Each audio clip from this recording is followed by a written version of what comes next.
if someone says they're going to think about a rebrand, the first question would be why? Yeah, no.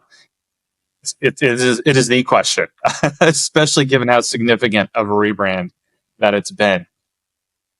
I started on the business October of 2022. And when I joined, business was very, what we call commercially focused. So it was about boots on the ground, driving distribution, getting items on shelf, trade promotions, strong selling materials and selling decks.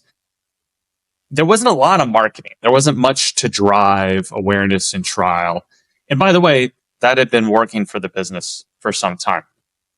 So when I joined, I knew there wasn't a lot of traditional marketing to be done. At the same time, what I was tasked with was figuring out what's the roadmap, what's the vision for building the brand over time.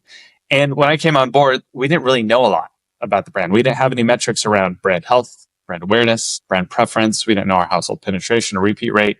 So I spent about the first year of my tenure signing on partners like Numerator and getting some brand health trackers up and running, really just figuring out where do we stand today.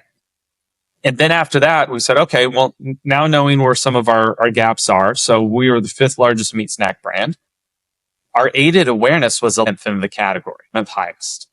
And so to me, that was the big why we needed to go down this path is we were selling a lot of product, but not a lot of people knew what they were buying. We would anecdotally hear from folks. They're like, oh yeah, I buy the minis. I buy the grass-fed beef minis. And it's great, but we needed them to say, I'm buying the Country Archer grass-fed beef.